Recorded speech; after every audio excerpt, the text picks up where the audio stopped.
Então estás a dormir com meu marido enquanto planeias o teu casamento com outro homem. As palavras ficaram suspensas no ar como a lâmina de uma guilhotina.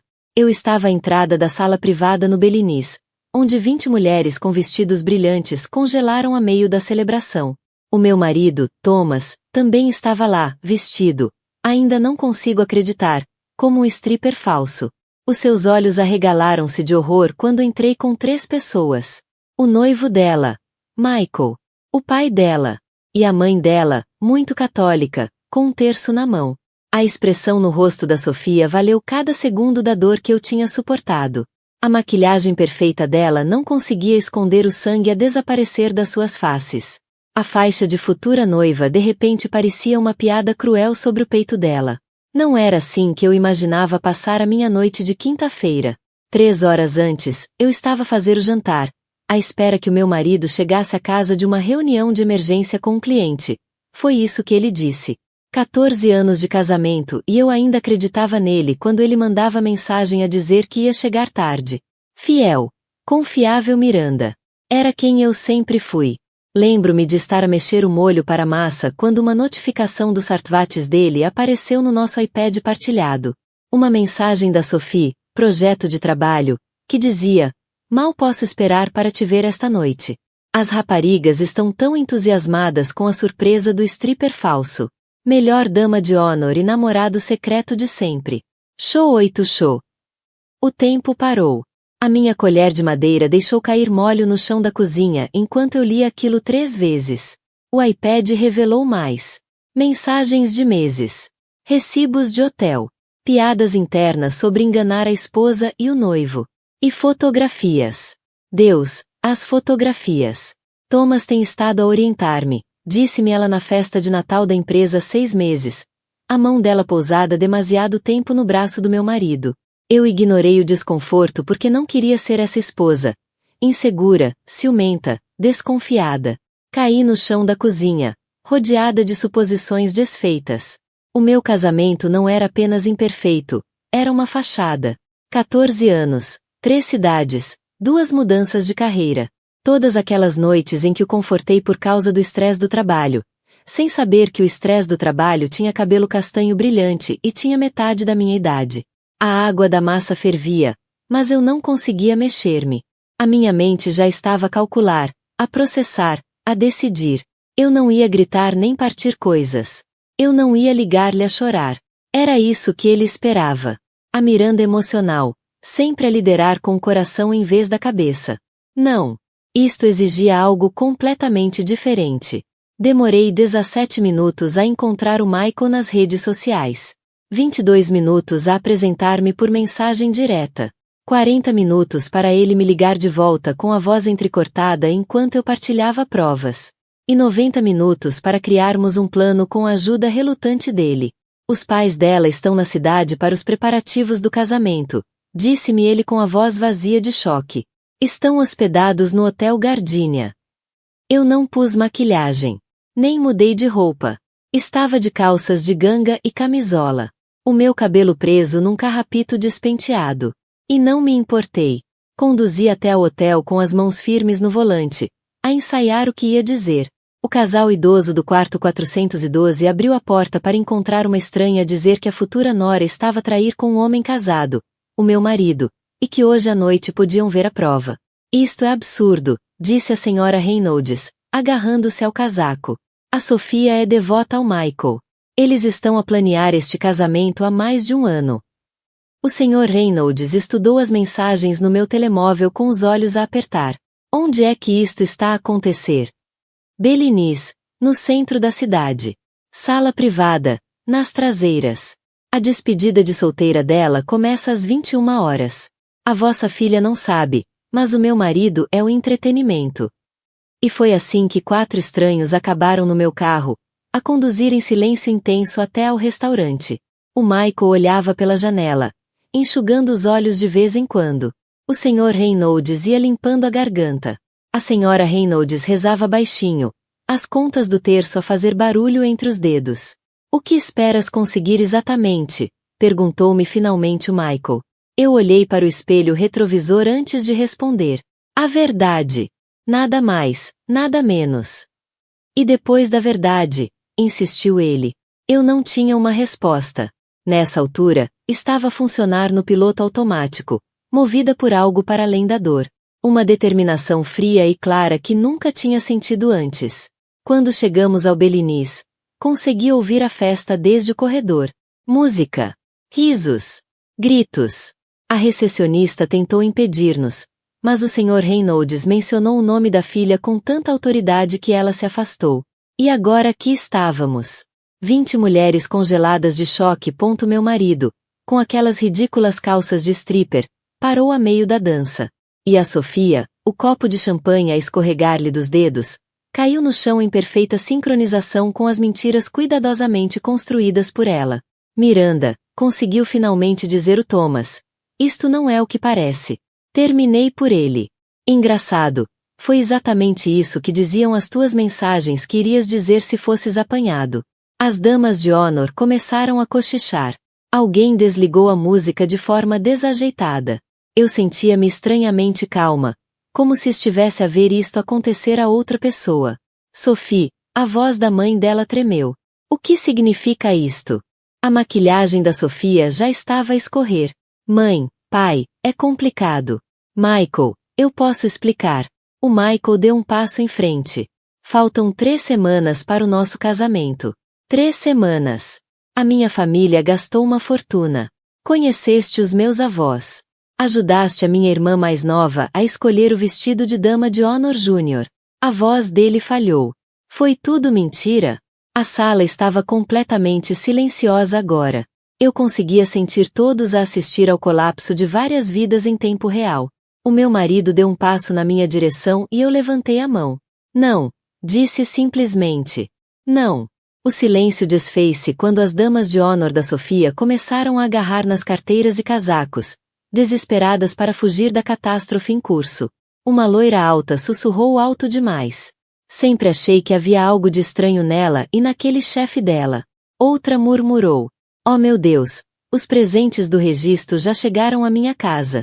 A Sofia ficou congelada no seu robe branco de cetim. Futura senhora Campbell.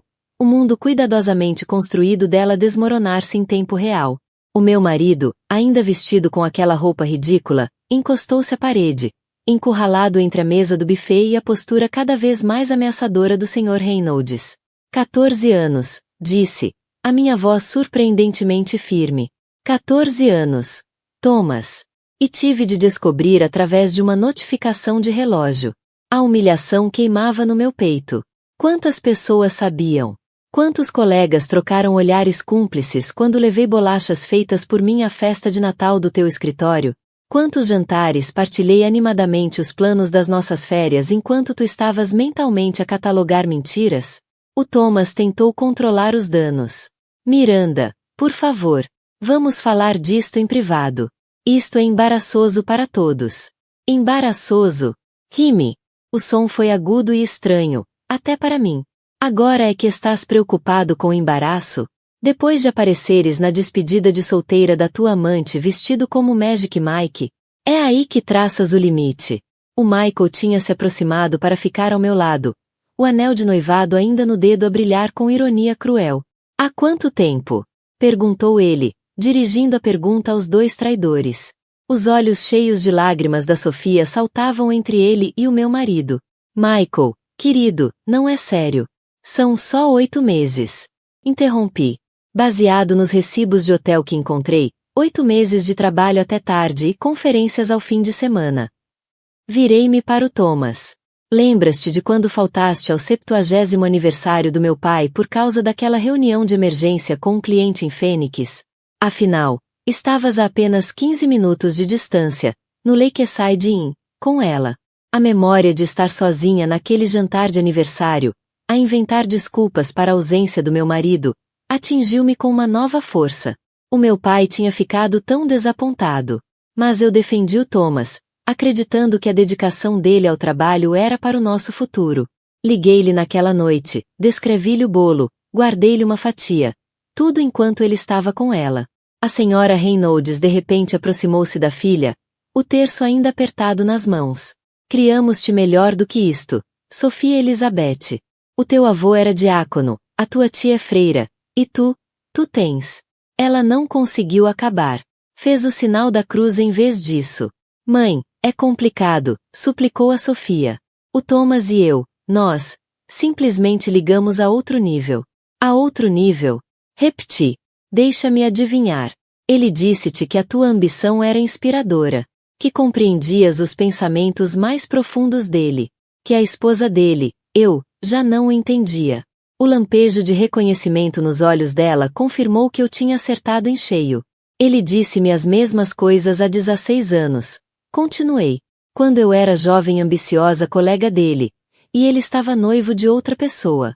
Isso silenciou a sala. Até o Thomas parecia chocado por eu saber. Sim, encontrei essas mensagens também, disse-lhe em voz baixa. Os e-mails chorosos da Caroline, quando acabaste com ela 2 meses antes do casamento. A história repete-se, não é? Eu não sabia da Caroline quando começamos. Ele disse-me que o noivado tinha acabado de forma mútua, que se tinham afastado naturalmente. Claro que acreditei nele completamente. Agora, perguntava-me se a Caroline tinha estado em algum lugar, sentindo exatamente o que o Michael sentia agora. Traída, substituída, descartada. O pai da Sofia tinha estado ominosamente calado até agora. A minha filha está prestes a humilhar toda a nossa família, disse finalmente, a voz tensa de raiva controlada. 300 convidados. Todo o grupo de oração da tua mãe. Os teus avós a voar da Irlanda. Papai, por favor. Pagamos tudo, continuou ele. Porque os pais do Michael não podiam. $70.000. Sofia. Para quê? Para brincares às casinhas com um homem casado com o dobro da tua idade? O Thomas estremeceu ao ouvir com o dobro da tua idade. Aos 47 e ela com 26. Não era bem verdade. Mas o ponto tinha sido feito. Uma das damas de honor que ainda não tinha conseguido escapar levantou a mão, hesitante. Devemos, ir-nos embora? Ninguém respondeu. O Michael recuperou a voz, dirigindo-se a Sofia com uma calma devastadora. Deixaste-me reservar a nossa lua de mel ontem. Não reembolsável. Estavas a mandar-me mensagens esta manhã sobre a música da nossa primeira dança. Tudo isto enquanto planeavas vê-lo esta noite. Observei o rosto da Sofia à medida que o impacto total das suas ações começava a registrar-se. A compartimentalização cuidadosa dos seus 2 relacionamentos estava a colapsar. Mundos a colidir de forma catastrófica. Deste-me isto, disse o Michael, tirando uma nota manuscrita da carteira. No nosso aniversário, no mês passado. És o único homem que alguma vez amei verdadeiramente. Isso foi antes ou depois de o encontrares no Lakeside Inn? O rosto manchado de rímel da Sofia desfez-se. Michael, foi um erro. O Thomas não significa nada. Nada, murmurou o meu marido, amargamente. Nada. Questionei-a. As mensagens que li não soavam a nada. Soavam como se estivessem a planear um futuro. A discutir como lidar com as consequências quando eventualmente nos deixassem. Vi o sangue desaparecer do rosto do Michael ao ouvir esta nova informação. A Sofia lançou-me um olhar de ódio puro. Isso mesmo, continuei, dirigindo-me a todos. Eles não estavam apenas a dormir juntos. Eles estavam a conspirar. Depois do casamento. Depois da Sofia garantir a herança da família do Michael. Haveria um divórcio conveniente. E o pobre Thomas finalmente escaparia da esposa controladora. A minha voz não vacilou, mas senti algo partir-se dentro de mim. A crueldade casual das conversas dele sobre mim, sobre a nossa vida juntos, tinha sido a parte mais dolorosa da descoberta. Não apenas a traição, mas a reescrita de toda a nossa história nas mensagens deles. Eu era a vilã. Carente. Suspeita. Fria. Nunca a mulher que o tinha cuidado durante a pneumonia. Que apoiou as mudanças de carreira dele. Que enterrou a mãe dele. Enquanto ele estava demasiado abalado pela dor para funcionar. Deite tudo, disse ao Thomas, finalmente permitindo que a dor viesse à superfície. Quando quiseste deixar o teu emprego corporativo para abrir a empresa de consultoria, trabalhei em 2 empregos para nos sustentar. Quando estavas deprimido depois da morte da tua mãe, dormi no chão ao teu lado durante semanas porque não suportavas estar sozinho. Algumas das damas de honor que ainda restavam desviaram o olhar, envergonhadas por testemunhar uma emoção tão crua. Deite tudo, repeti, a minha voz quase reduzida a um sussurro, e deste-lhe a ela as partes de ti que deveriam ser minhas. O gerente do Bellinis apareceu à porta, atraído pela comoção. Está tudo bem aqui? Recebemos queixas sobre... Ele parou ao observar a cena. A noiva em lágrimas. O meu marido com aquele traje ridículo. Os pais em choque. E as damas de honor desconfortáveis que ainda permaneciam. Está tudo bem, disse calmamente. Só um assunto privado. Um assunto privado? O Thomas finalmente encontrou coragem. Miranda, criaste uma cena que está a embaraçar toda a gente. É exatamente por isso. Por isso que, desafiei-o. Por isso é que procuraste conforto noutro lugar? Vai em frente, faz de mim a vilã. É o que tens feito nas tuas mensagens há meses. O Thomas endireitou os ombros, assumindo a postura confiante do executivo que eu conhecia tão bem. A todos, peço desculpa por esta situação desconfortável. A minha esposa tem tido alguns problemas emocionais ultimamente e... Problemas emocionais? Rime, mas sem qualquer humor. É assim que vamos chamar a isto. Meti a mão na mala e tirei uma pasta azul escura com o logótipo da nossa firma de contabilidade. Tinha-a preparado há 3 horas, depois de encontrar as mensagens, enquanto operava com uma clareza estranha e distante que nunca tinha sentido antes. Há 2 semanas, disse a Sala, encontrei-me com o nosso consultor financeiro para o que pensei ser uma revisão rotineira do portfólio. Ele mencionou algo estranho. Uma série de grandes transferências da nossa conta conjunta de investimentos para uma empresa que eu não reconhecia. Abri a pasta, tirando vários extratos impressos. O rosto do Thomas perdeu cor com o reconhecimento. Altitude Consulting Group. Continuei. Parece impressionante, não é? Exceto que não existe. Pelo menos não como uma empresa legítima. É uma empresa fictícia que criaste para canalizar o nosso dinheiro para uma conta separada. Quase $300 mil no último ano. A sala estava completamente silenciosa. Até a Sofia parecia chocada. Miranda, começou o Thomas. Não te confrontei, continuei, como se ele não tivesse falado. Fiquei confusa, preocupada. Achei que havia um mal-entendido. Por isso investiguei. E sabes o que encontrei, Thomas? Anúncios de apartamentos no teu histórico de pesquisa. Consultas de imobiliárias em Chicago, onde o novo emprego da Sofia começa no próximo mês. Virei-me para Sofia. Ele disse-te que te ia surpreender com um apartamento de luxo, usando o dinheiro do nosso fundo de reforma, dinheiro que nós poupamos juntos durante 14 anos.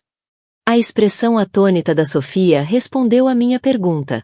Tenho planeado esta saída há meses, disse, a voz firme apesar das emoções a borbulhar por baixo. Sem saber exatamente o que se passava, mas sentindo que algo estava muito errado. Transferi metade dos nossos ativos para contas às quais não tens acesso. Documentei cada levantamento em comum. Contratei um contabilista forense que tem seguido os teus movimentos financeiros desde março. O rosto do Thomas passou de vermelho a pálido. Não tinhas o direito. Tinha todo o direito, interrompe-o. O casamento é uma parceria legal, Thomas. Algo que pareces ter esquecido enquanto bancavas o benfeitor com os nossos recursos partilhados. Dirigi-me diretamente a Sofia. Ele não te pode sustentar, a propósito. Os hotéis caros. Os presentes luxuosos.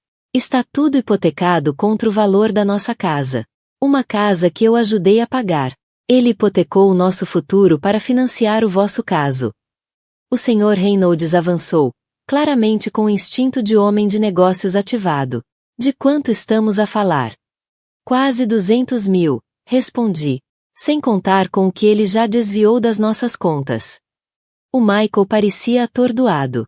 Por que é que precisavas do dinheiro dele? A tua família não é tão rica como aparenta. Terminei por ele. Fiz a minha pesquisa sobre todos os envolvidos. O negócio da família Reynolds tem estado com dificuldades há anos. A empresa do teu futuro sogro entrou em processo de reestruturação no ano passado. A senhora Reynolds arfou suavemente e o marido colocou-lhe uma mão no braço, como que a segurar. Isso é assunto privado da família, disse o Sr. Reynolds, rigidamente. Tal como o meu casamento, respondi sem raiva. Voltei ao Thomas, que agora estava encostado à parede como se fosse desmaiar. Pensaste que tinha sido tão cuidadoso, mas deixaste pistas por todo lado. A conta de e-mail secundária em que te esqueceste de terminar a sessão no nosso computador. Os extratos do cartão de crédito da empresa entregues em nossa casa. O programa de fidelidade do hotel que enviou um e-mail de parabéns pelo 5º dia para tua conta pessoal. Andei a recolher estas peças durante meses, sem entender completamente o que significavam, apenas sabendo que algo estava errado. Cada descoberta foi uma pequena ferida, mas guardei-as. Inventei desculpas. Disse a mim mesma que estava a ser paranoica. Há 3 meses, contratei uma advogada. Continuei. Ela tem estado a construir um caso de fraude financeira dentro do nosso casamento. Tudo está documentado. Tudo está pronto. Não era totalmente verdade. Tinha consultado uma advogada uma vez, de forma informal, sobre a atualização dos testamentos. Mas o Thomas não precisava de saber isso. A documentação financeira era real. Sempre fui a pessoa dos detalhes na nossa relação. Estás a blefar, disse ele finalmente. Mas a sua voz não tinha convicção. Estou. Mantive o olhar. Liga ao nosso contabilista. Pergunta-lhe quem pediu a auditoria ao nosso portfólio de investimentos no mês passado. Pergunta-lhe quem tem seguido cada transação em comum desde a primavera. O Thomas engoliu em seco. E eu soube que ele não ia fazer essa chamada. Porque mesmo que eu estivesse a exagerar alguns detalhes, ele sabia a verdade essencial. Tinha roubado do nosso futuro para financiar o caso dele. E a fuga planeada com ela. Virei-me para o Michael, suavizando o tom. Desculpa ter sido apanhado nisto. Sinceramente. Mas não preferes saber agora do que depois do casamento? Antes de estares legalmente preso a alguém capaz de fazer isto? O Michael acenou lentamente com a cabeça, torcendo o anel de noivado. Obrigado, disse em voz baixa, por teres tido a coragem que eu não tive. A Sofia lançou-se desesperadamente para ele. Michael, por favor, foi um erro. Estava confusa. Confusa durante 8 meses, perguntou ele, afastando-se do alcance dela. Confusa durante a nossa festa de noivado? As provas do casamento? As sessões com o padre? As damas de honor que restavam tinham formado um grupo apertado junto à porta, testemunhando a implosão do que deveria ter sido uma celebração. Uma delas, a dama de honor principal, pela faixa especial, parecia particularmente devastada. Conheço-te desde os 14 anos, disse a Sofia. Ando a planear a tua despedida de solteira há meses. Deixaste-me gastar milhares de dólares. Tirei dias do trabalho para o teu chá de noiva e tudo isto enquanto. Ela gesticulou impotente para o Thomas. A casa de cartas cuidadosamente construída da Sofia estava a colapsar de todos os lados. O noivo, os amigos, a família, todos a testemunhar o desmoronar da sua mentira. Esta não sou eu, sussurrou ela, mais para si própria do que para os outros. É exatamente quem és, corrigi-a com suavidade. É quem vocês os dois são. Pessoas dispostas a magoar os outros para conseguir o que querem. A única diferença é que eu não estou mais a fazer de vítima. A porta da sala privada abriu-se novamente. Desta vez era o Jeffrey Wilson, sócio de negócios do Thomas e seu amigo mais antigo. Eu tinha lhe mandado mensagem do carro. Mas que raio, Thomas? O Jeffrey observava a cena com crescente alarme.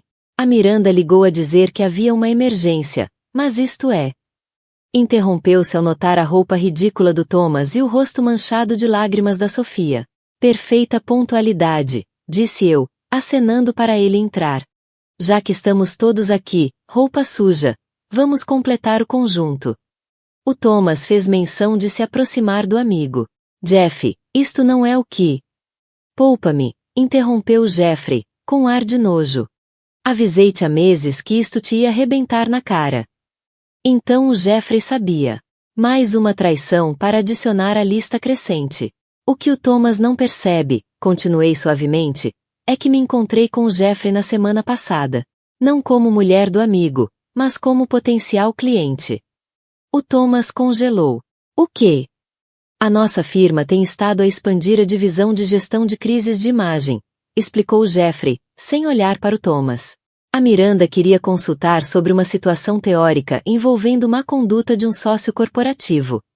Teórica, repeti com um pequeno sorriso, até deixar de o ser. O Jeffrey virou-se para a sala. A Wilson e Parker Consulting leva muito a sério violações éticas, especialmente quando envolvem exploração de recursos ou relações da empresa. O rosto do Thomas perdeu o pouco de cor que ainda tinha. Jeff, amigo, vá lá. A Sofia é tua subordinada direta há quase um ano, continuou Jeffrey friamente. Uma violação clara da política da empresa sobre relacionamentos no local de trabalho. Declaraste as tuas reuniões de hotel como entretenimento de cliente. Levaste-a em viagens à custa da empresa. Isso não é. Começou o Thomas. Está tudo documentado, cortou Jeffrey.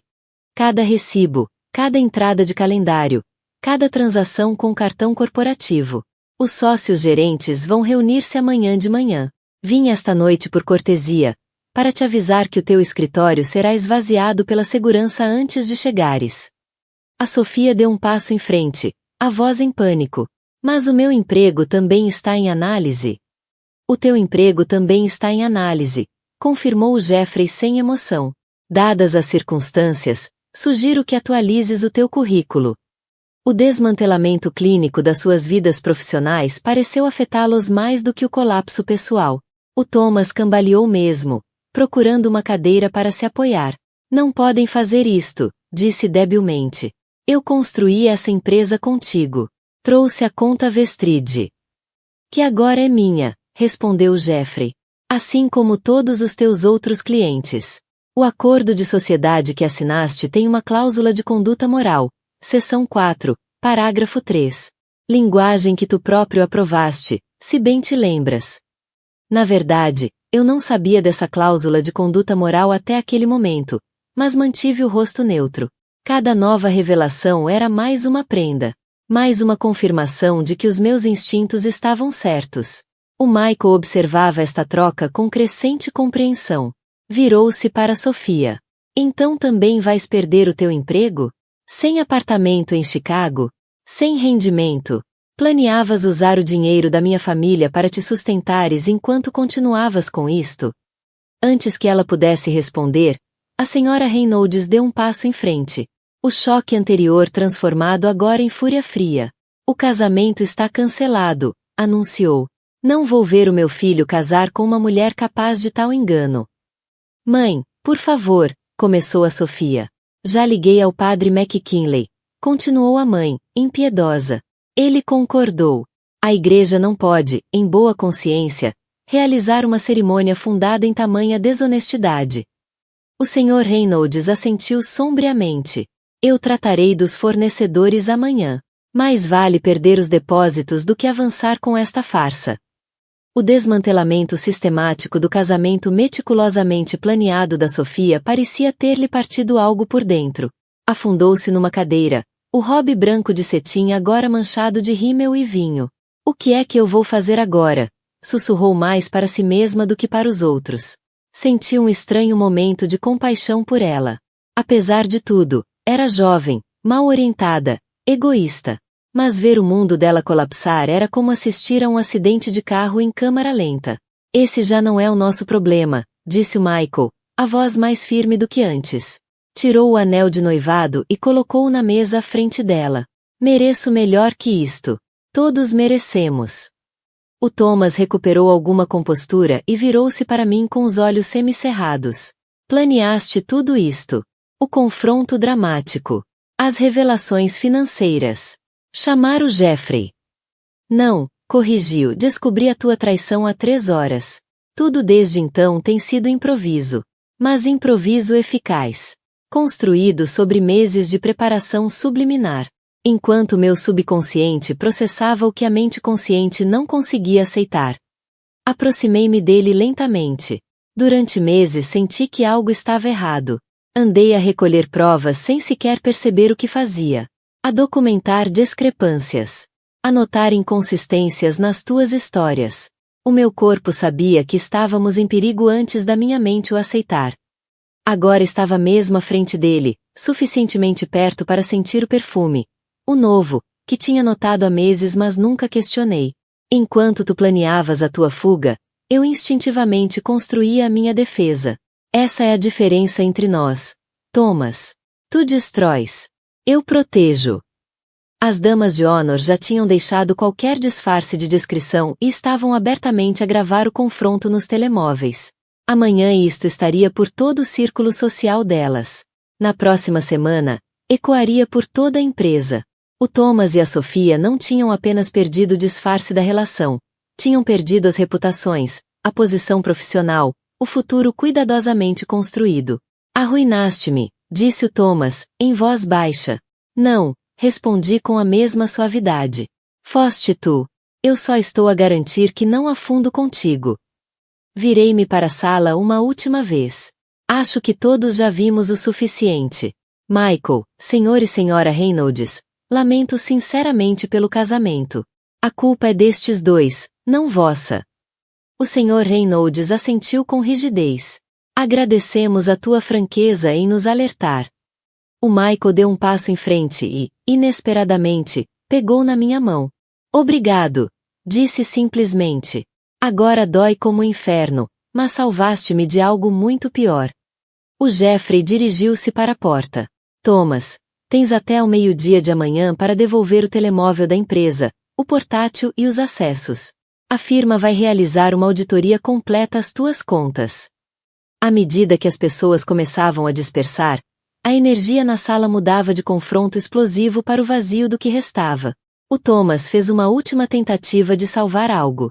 Miranda, precisamos de falar sobre isto em privado. 14 anos não podem acabar assim. Olhei para ele. Verdadeiramente olhei para ele pela primeira vez em meses. O homem que tinha amado. Com quem construí uma vida. Em quem confiei completamente. Agora um estranho, num traje ridículo, desesperado por manter o controle de uma situação que lhe escapava completamente. 14 anos não acabaram esta noite, Thomas, disse em voz baixa. Acabaram da primeira vez que decidiste que eu não era suficiente. Da primeira vez que mentiste. Da primeira vez que a escolheste a ela. Peguei na mala e na pasta. Vou ficar no Lakeside Inn esta noite, acrescentei com ironia deliberada. Podes começar a empacotar as tuas coisas. O meu advogado vai contactar-te sobre a casa. Saí sem olhar para trás, deixando Thomas sozinho nas suas calças rasgáveis, rodeado pelos destroços de copos de champanhe e decorações de cetim branco. Ilusões desfeitas. 6 meses podem mudar tudo. Estou sentada no alpendre de uma cabana nas montanhas, a ver o pôr do sol por detrás dos pinheiros. O ar está fresco com o início do outono e o meu café, ao meu lado, já está frio. Não me importo. Hoje em dia estou a aprender a apreciar as coisas como são, e não como acho que deveriam ser. O divórcio foi finalizado no mês passado. Mais rápido e limpo do que a maioria, graças à documentação financeira que tinha reunido e ao desejo do Thomas de evitar mais humilhações públicas. Ele não lutou pela casa, nem contestou a divisão dos bens.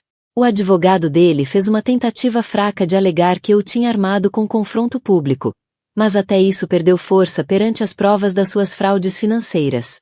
Vendi a casa. Já não conseguia viver nela.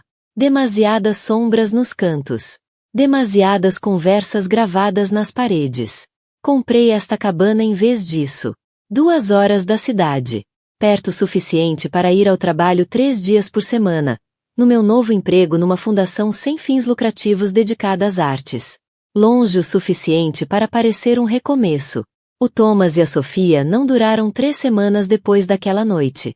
Sem a emoção do segredo. Sem a fuga planeada para Chicago.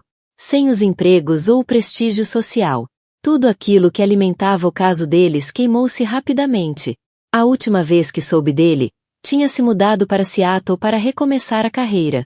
Ela voltou para a casa dos pais, noutro estado.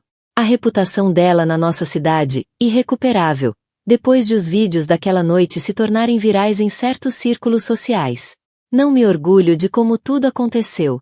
A natureza pública do confronto, embora satisfatória no momento, deixou estragos colaterais que eu não tinha antecipado.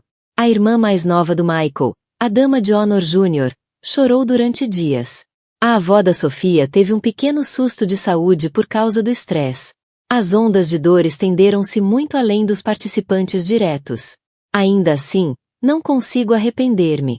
Algumas traições são tão profundas que só a luz dura de uma exposição completa pode realmente cauterizar a ferida. O meu telemóvel vibra com uma mensagem. É o Michael, a fazer o check-in, como faz de vez em quando. Não estamos a namorar. Ambos demasiado feridos, demasiado cautelosos para isso. Mas desenvolvemos uma amizade inesperada. Ligação por trauma, diz a minha terapeuta. Seja o que for, ajuda a falar com alguém que entende exatamente como é sentir que o teu futuro foi roubado e reescrito sem o teu consentimento. Continuamos com o café para a próxima semana? Diz a mensagem dele. Respondo com um simples sim. Estou ansiosa por isso. Ele começou um novo emprego. Mudou-se para outro apartamento. Adotou um cão. Pequenos passos para reconstruir. Ambos estamos a fazer isso, à nossa maneira. A parte mais difícil não foi perder o Thomas. Foi perder a confiança no meu próprio julgamento. Nas minhas percepções. Na minha capacidade de distinguir a verdade da mentira. Durante meses, questionei todas as memórias. Havia sinais que ignorei, pistas que deixei passar. O nosso casamento inteiro tinha sido uma atuação da parte dele? A minha terapeuta diz que isso é normal. Que uma traição desta magnitude reprograma o teu cérebro temporariamente. Faz com que estejas sempre à procura de ameaças. Ela diz que isso vai desaparecer com o tempo. Ainda estou à espera. O sol quase desapareceu agora, pintando o céu com pinceladas de aguarela em laranja e roxo. Envolvo mais o casaco de malha à volta dos ombros e penso no que aprendi nestes últimos 6 meses. Aprendi que a força nem sempre ruge. Às vezes é a voz baixa que documenta discrepâncias. Que presta atenção ao desconforto. Que se recusa a ser manipulada ao ponto de duvidar das suas próprias percepções. Aprendi que os finais, embora dolorosos, também podem ser portas. Aprendi que sou mais resiliente do que alguma vez imaginei. O acordo financeiro do divórcio é suficiente para me sustentar enquanto construo esta nova vida. O emprego na fundação artística paga menos do que o cargo corporativo, mas alimenta minha alma de formas que eu tinha esquecido que eram possíveis. A cabana precisa de obras. O telhado pinga com chuva forte. O sistema de aquecimento é temperamental. Mas reparar estas coisas com as minhas próprias mãos tornou-se inesperadamente terapêutico. Ontem pendurei cortinas novas no quarto. Um ato tão simples, e no entanto, pareceu monumental. Estas cortinas não foram escolhidas para combinar com os gostos de outra pessoa, nem para se enquadrarem num estilo partilhado. São de padrão arrojado. Ligeiramente impraticáveis. Completamente minhas. À medida que a escuridão se instala sobre as montanhas, pego na chávena de café vazia e preparo-me para entrar. Chega uma mensagem da minha irmã. Como está a mulher da montanha esta noite? Sorrio e respondo. Em paz.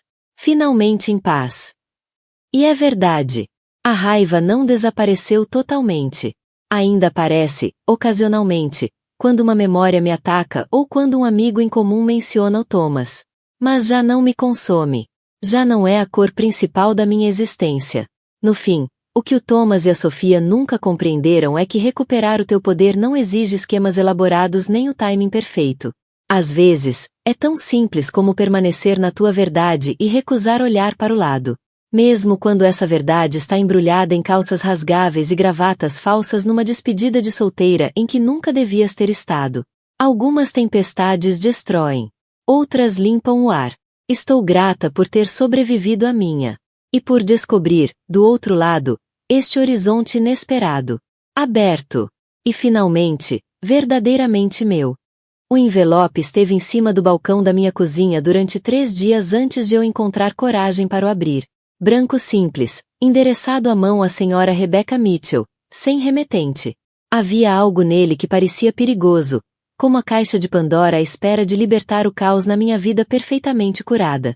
Eu estava a preparar a nossa festa do 20º aniversário quando ele chegou.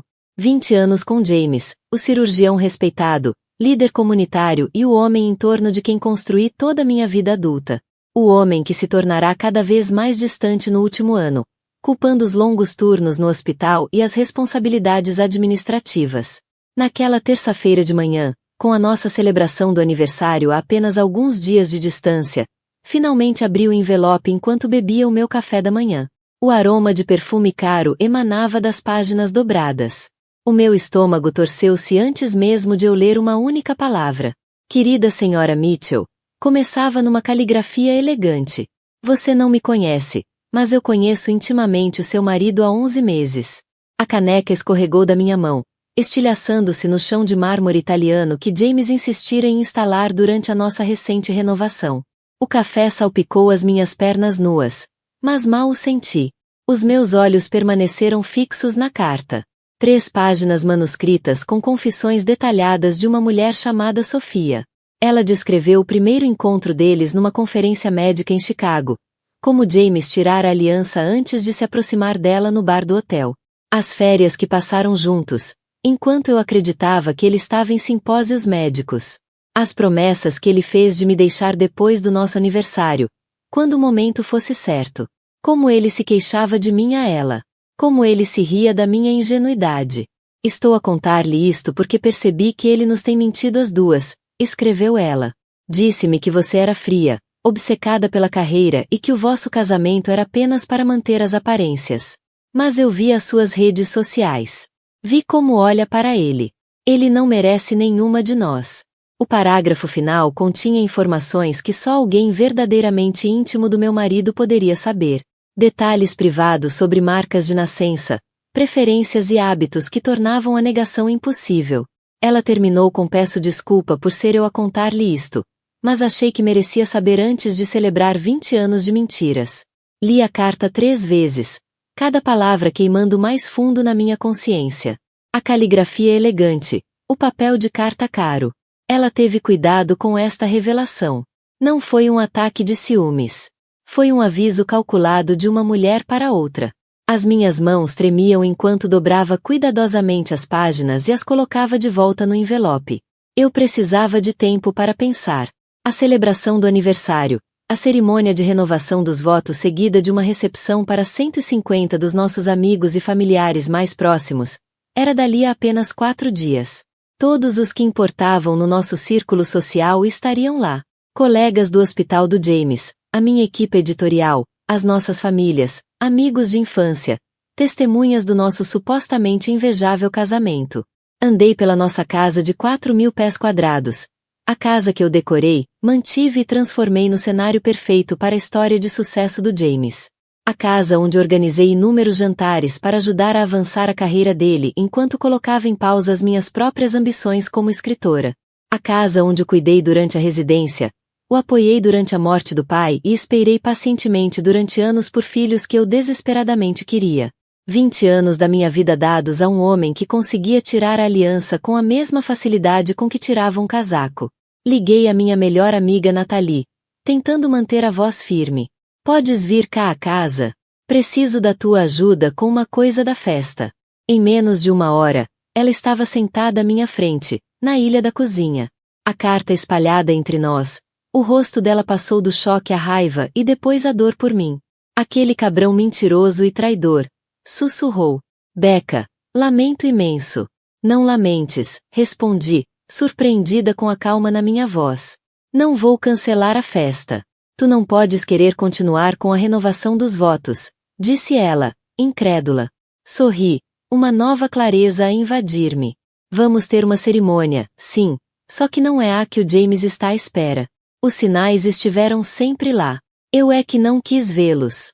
As noites fora, o telemóvel subitamente protegido por palavra passe, as viagens de negócios que se multiplicaram no último ano, o novo perfume que eu não reconhecia, a forma como ele se virava ligeiramente para escrever mensagens quando achava que eu não estava a ver.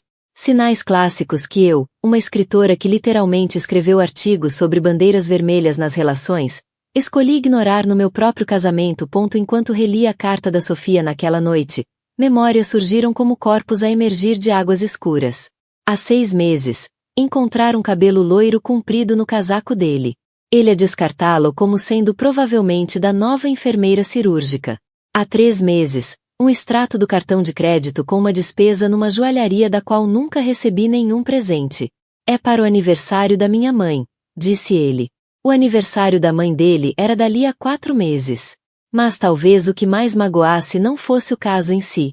Era perceber como James me tinha isolado sistematicamente ao longo dos anos. Como tinha, subtilmente, minado a minha confiança, as minhas ambições, as minhas relações. A tua escrita é um passatempo engraçado, dizia ele sempre que eu mencionava voltar ao jornalismo a tempo inteiro. Mas a minha posição requer um certo tipo de apoio em casa. Quando a minha mãe sugeriu, durante a última visita, que eu parecia infeliz, o James disse-me depois: a tua mãe sempre teve inveja do nosso sucesso. Talvez devêssemos limitar essas visitas. Quando fiz amizade com a esposa de outro médico, que me incentivou a seguir o meu mestrado em escrita criativa, o James encontrou desculpas para evitar jantares de casal com eles. Ela tem uma má influência em ti, disse ele. Está sempre a pôr essas ideias inquietas na tua cabeça. Fui desistindo de tanto de mim mesma, pedaço por pedaço, ano após ano, sempre acreditar que estava a construir algo significativo com um homem que me respeitava. Na manhã seguinte, fui ao hospital do James durante o seu bloco de cirurgias agendadas. Sabia que ele estaria indisponível durante pelo menos 4 horas. Encontrei a sua assistente administrativa, Lisa, que sempre foi simpática comigo, apesar das queixas constantes do James sobre ela ser ineficiente. Rebecca, que surpresa, disse ela, genuinamente feliz por me ver. O James está em cirurgia até, pelo menos, às 2. Na verdade, esperava poder falar contigo, disse eu, fechando a porta do escritório. Preciso de ajuda com a surpresa do nosso aniversário. O rosto dela iluminou-se. Claro! Em que posso ajudar? O James perdeu algumas informações sobre a conferência de Chicago do ano passado, em setembro. Qualquer coisa sobre uma apresentação que fez e que quer referir no discurso. Podes, por acaso, encontrar esses ficheiros para mim? As datas, informações do hotel. A Lisa hesitou por um instante, um leve sinal a passar-lhe pelo rosto antes de acenar com a cabeça. Deixa-me ver o que tenho. Enquanto ela procurava no computador, perguntei casualmente. Ele mencionou que conheceu lá uma ligação importante. Sofia, qualquer coisa. Talvez deva incluí-la nos agradecimentos se ela foi significativa para o trabalho dele.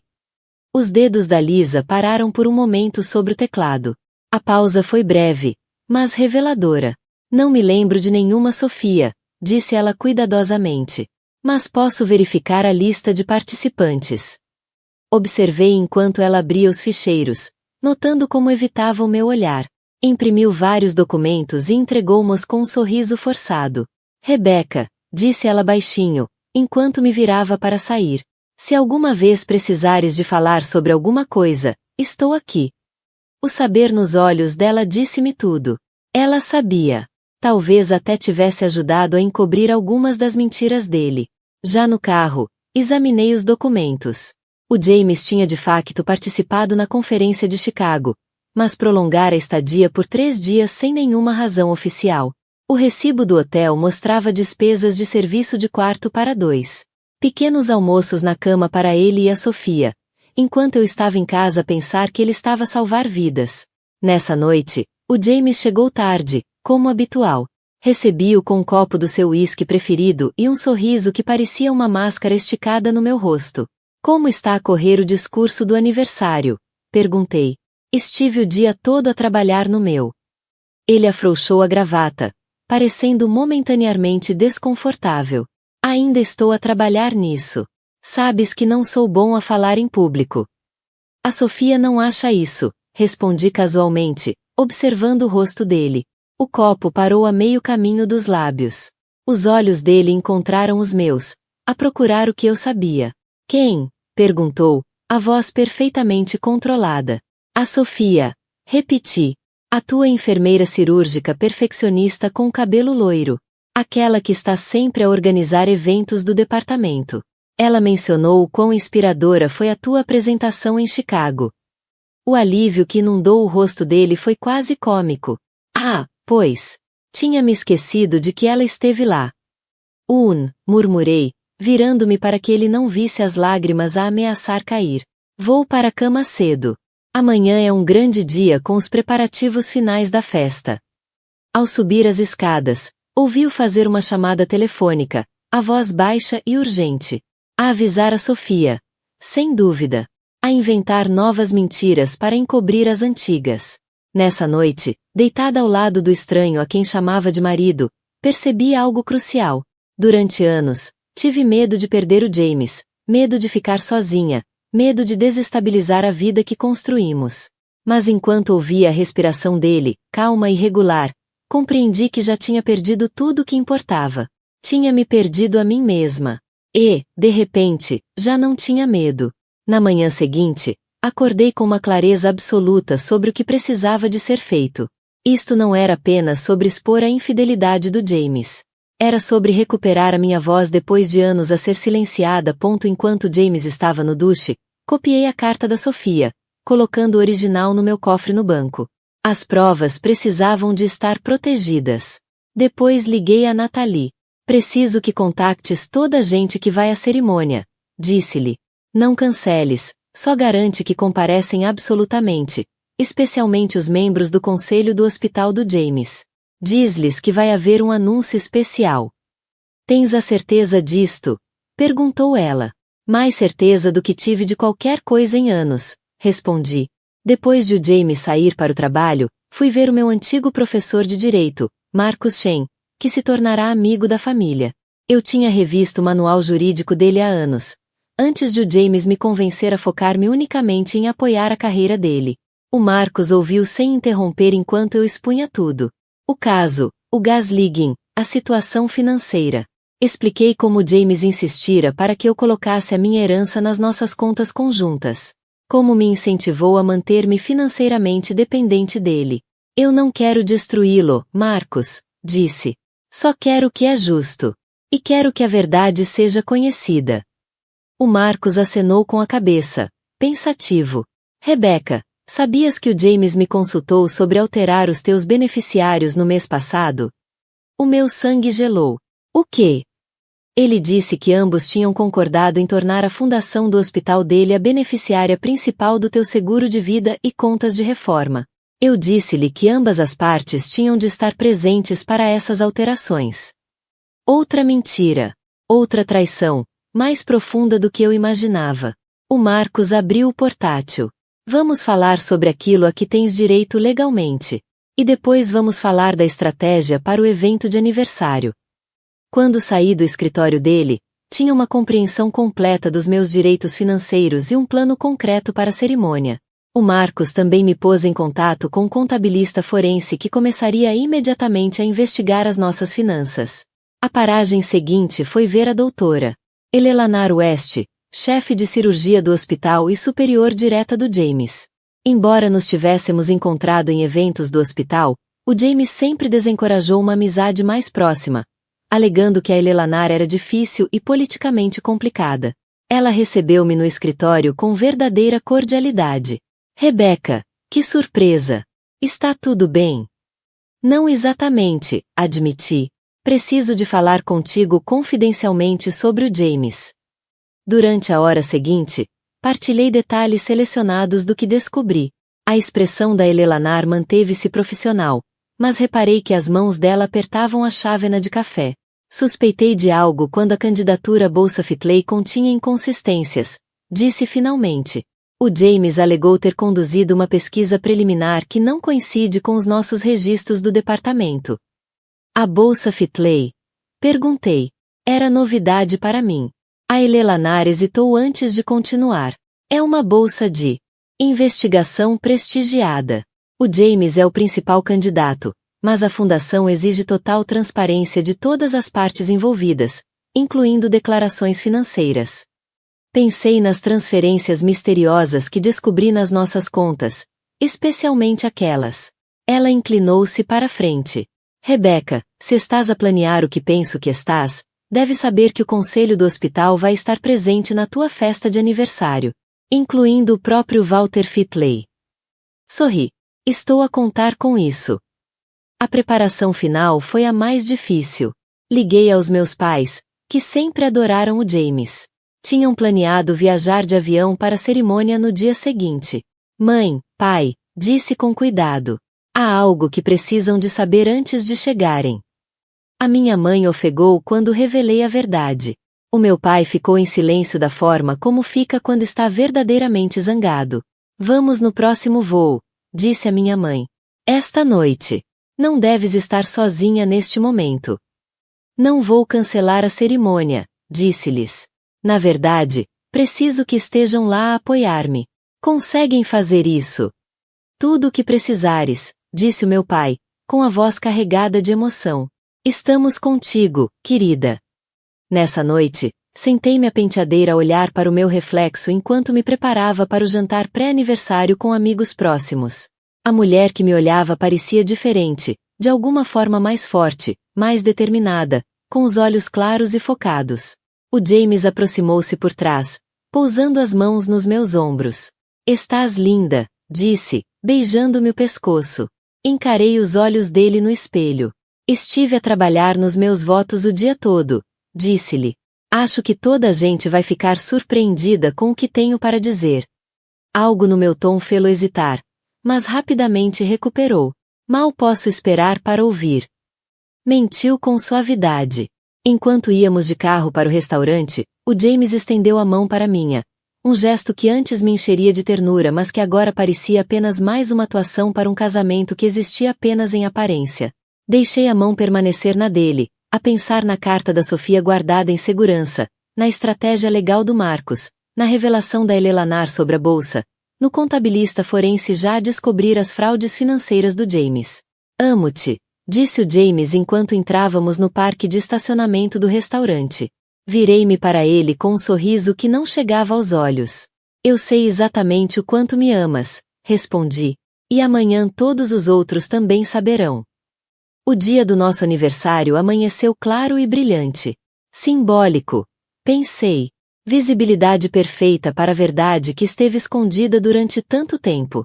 A cerimônia estava marcada para as 16 horas no jardim do clube de campo, onde tínhamos feito a recepção do nosso casamento há 20 anos.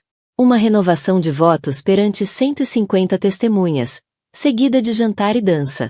O James insistira na extravagância. Merecemos esta celebração, dissera ele. Os meus pais chegaram à nossa casa cedo nessa manhã. Os olhos da minha mãe vermelhos mas determinados. O meu pai abraçou-me com uma intensidade invulgar. Abrimos conta só para ti, sussurrou. Por precaução. Sempre prático, o meu pai. James estava surpreendentemente atencioso toda a manhã, trazendo-me café, perguntando se eu precisava de alguma coisa para a cerimônia. Perguntei-me se a Sofia o teria avisado de alguma forma, se ele suspeitava do que estava para acontecer. Mas os olhos dele mostravam apenas o habitual egoísmo, o charme ensaiado que aperfeiçoara ao longo dos anos enquanto construía sua reputação profissional. A Nathalie chegou para me ajudar a preparar, trazendo a maquilhadora e a cabeleireira. Enquanto trabalhavam, transformando-me na imagem perfeita de uma esposa dedicada, a Nathalie confirmou que todos, absolutamente todos estariam presentes. O conselho do hospital, os colegas cirurgiões dele, até aquela representante farmacêutica com quem ele tem andado a trabalhar, informou ela. E sim, o Walter Fitley confirmou pessoalmente. Assenti, encontrando o olhar dela no espelho. E a Sofia aceitou o convite esta manhã. Ela vai estar lá. O meu coração batia com força contra as costelas, mas a minha determinação não vacilou. Às 15h30 chegamos ao local. O James foi à frente para receber os convidados, enquanto eu permaneci na suíte nupcial, supostamente para os retoques finais. Na realidade, estava a rever as provas que tinha reunido. A carta, os registros financeiros, as mensagens de texto que recuperei da nossa conta partilhada na cloud que o James se esquecera que eu ainda podia aceder. Precisamente às 16 horas começou a música. Caminhei sozinha pelo caminho do jardim até ao arco coberto de flores onde o James me esperava, sorrindo confiante. Os nossos convidados estavam sentados em elegantes cadeiras brancas de cada lado do corredor, os rostos iluminados pela celebração. Examinei a multidão enquanto caminhava. Lá estava o Walter Fitley na terceira fila, a Eleanor West ao lado dele, a equipa cirúrgica do James, o conselho do hospital, e ali, num lugar discreto mais ao fundo, uma mulher loira deslumbrante cujo rosto eu reconhecia das fotos cuidadosamente escondidas na conta de e-mail secundária do James. A Sofia. O nosso eficiente juiz, parceiro de golfe do James, sorriu benevolentemente quando me posicionei diante do meu marido. O James estendeu-me as mãos, os olhos a transmitir nada além de adoração. A atuação perfeita. Estamos aqui reunidos hoje para celebrar a renovação dos votos entre James e Rebecca Mitchell. Começou o juiz. 20 anos de parceria, respeito e fidelidade. Senti uma gargalhada querer emergir perante tanta ironia, mas sufoquei-a. Antes de trocarem os votos renovados, James e Rebecca prepararam mensagens pessoais um para o outro. James, queres começar? O James pigarreou, tirando um papel dobrado do bolso. Rebecca, começou ele, a voz clara pelo jardim. Há 20 anos prometi amar-te e cuidar de ti. Hoje, diante dos nossos amigos e família, reafirmo essa promessa. Continuou com belas palavras sobre parceria e gratidão, sobre o meu apoio durante a sua carreira, sobre desejar muitos mais anos juntos. A atuação dele foi impecável, emotiva nos momentos certos, humilde mas confiante. Quando terminou, não havia um olho seco entre os convidados, exceto os meus. Rebecca, disse o juiz, queres partilhar os teus votos agora? Sim, disse claramente. Quero. Afastei-me do James, virando-me ligeiramente para falar diretamente aos nossos convidados. Da minha clute retirei cartões de notas, mas também a carta da Sofia. Tinha planeado escrever os meus próprios votos, comecei, a voz firme. Mas recebi recentemente uma avaliação mais honesta do nosso casamento que gostaria de partilhar em vez disso. O rosto do James mostrou confusão, depois alarme. Viu dar meio passo na minha direção, mas já era tarde. Querida senhora Mitchell, li, projetando a voz para chegar até as últimas filas. Não me conhece, mas conheço seu marido intimamente há 11 meses. Um suspiro coletivo percorreu a audiência. Continuei a ler, a voz ganhando força a cada frase, detalhando o caso deles. Descreve as férias, as mentiras, as promessas que o James fez de me deixar. O rosto do James empalideceu. Rebecca, para, sibilou ele. Isto é uma loucura. Ignorei-o. Continuei a ler. Quando cheguei às partes que detalhavam os momentos íntimos, o James lançou-se para a carta. Já chega, gritou. O meu pai e o Marcus Shen estavam subitamente ali, posicionando-se entre nós. A audiência entrou em caos.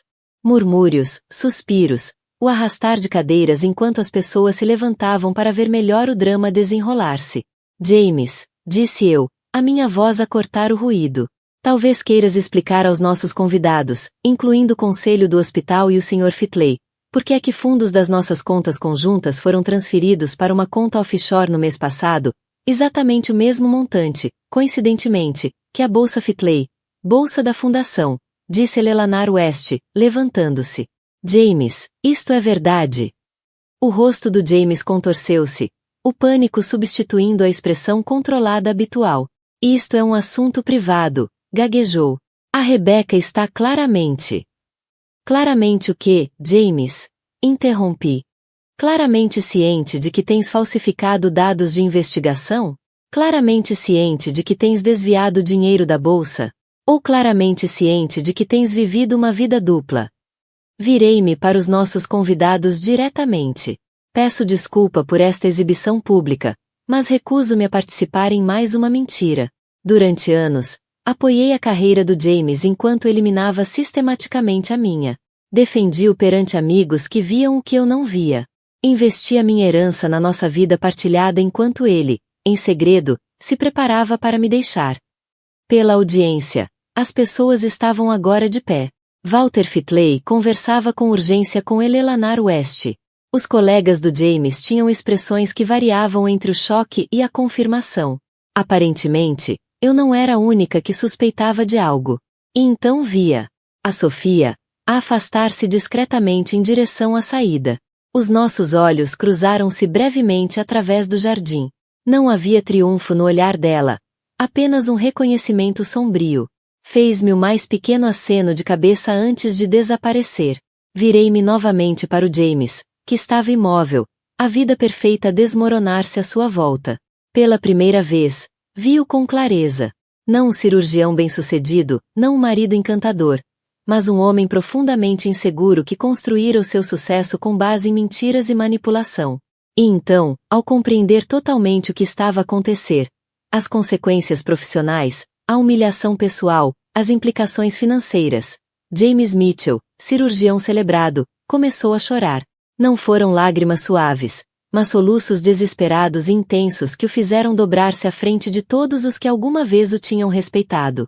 À frente do conselho do hospital, que em breve iniciaria uma investigação. À frente dos colegas que o admiravam. À frente dos amigos que invejavam o nosso casamento perfeito. Pedi o divórcio, anunciei calmamente, embora no silêncio atônito todos me tenham ouvido. Os papéis foram entregues no teu escritório esta manhã. Também submete provas de irregularidades financeiras ao conselho do hospital e à Fundação Fitley. Tirei a aliança e coloquei-a no púlpito. O nosso casamento foi uma encenação durante muito tempo, James. A encenação de hoje terminou. Enquanto subia o corredor sozinha, de cabeça erguida, ouvia os murmúrios, via os rostos chocados, sentia o peso de 20 anos a levantar-se dos meus ombros a cada passo. Os meus pais e a Nathalie juntaram-se a mim. O Marcus Shen já estava ao telefone, sem dúvida pôr em prática a próxima fase da nossa estratégia legal. Atrás de mim, o James permaneceu no altar, quebrado e exposto, finalmente a enfrentar as consequências das suas ações. Os meses seguintes ao que passou a ser conhecido no nosso círculo social como a revelação foram tanto mais difíceis como mais fáceis do que eu antecipava.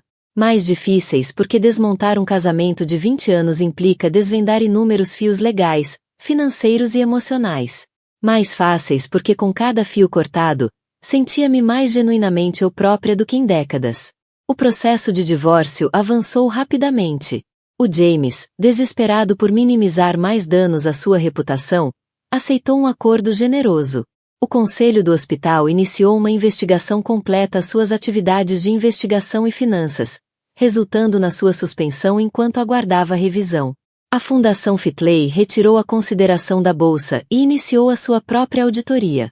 Recusei todos os pedidos de entrevista da imprensa local, ignorando a especulação e os mexericos que inevitavelmente seguiram uma exposição tão pública. Em vez disso, concentrei-me em reconstruir, não só a minha vida, mas também o meu sentido de identidade. 3 meses depois da cerimônia, assinei os papéis finais do divórcio no escritório do Marcus Shen. Quando pus a caneta de lado, ele deslizou um cartão de visita sobre a secretária. A editora-chefe da Berkeley Press, explicou. Ela está interessada na tua proposta de livro. Fiquei a olhar para o cartão, momentaneamente sem palavras. A proposta, um manuscrito que analisava como mulheres de alto desempenho muitas vezes se tornam personagens secundárias nas suas próprias vidas, era o meu projeto secreto há meses. Eu não submeti uma proposta, disse.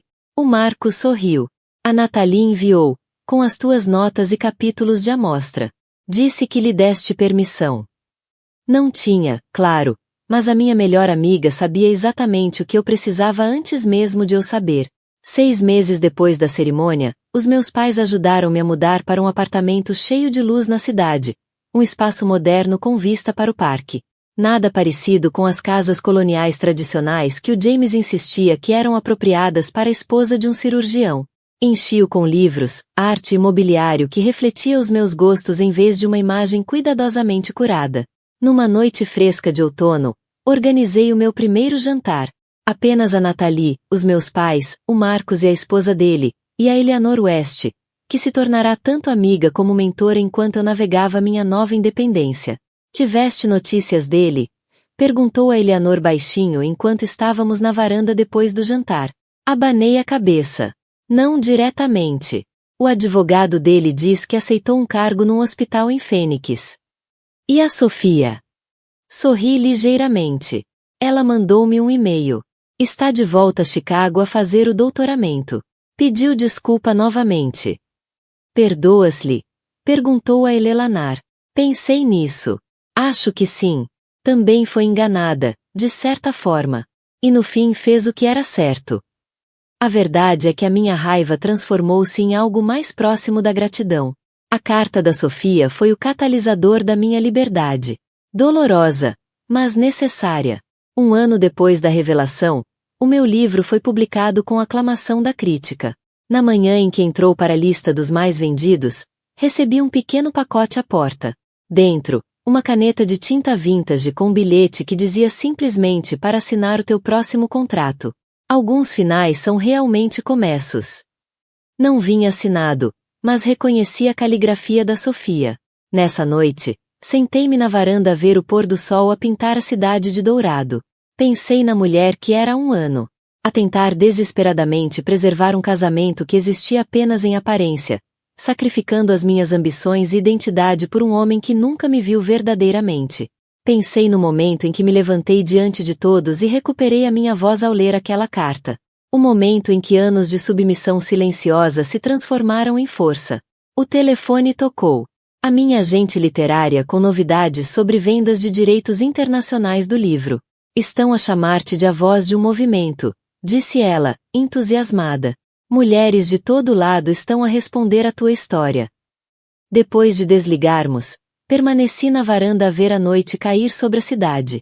Ao longe, via o hospital onde o James e eu tínhamos ido a inúmeras angariações de fundos e galas, onde eu sorria perfeitamente ao ser apresentada como a esposa do Dr. Mitchell. Agora eu era simplesmente Rebecca. Autora. Mulher. Sobrevivente. A protagonista da minha própria história. Levantei o copo de vinho num brinde silencioso a Sofia, onde quer que estivesse. A carta que destruiu as minhas ilusões e me libertou. Algumas verdades, uma vez ditas, nunca mais podem ser ignoradas. Algumas cartas, uma vez lidas, mudam tudo. E por vezes, ver alguém chorar em frente de todos é o primeiro passo para nossa própria cura.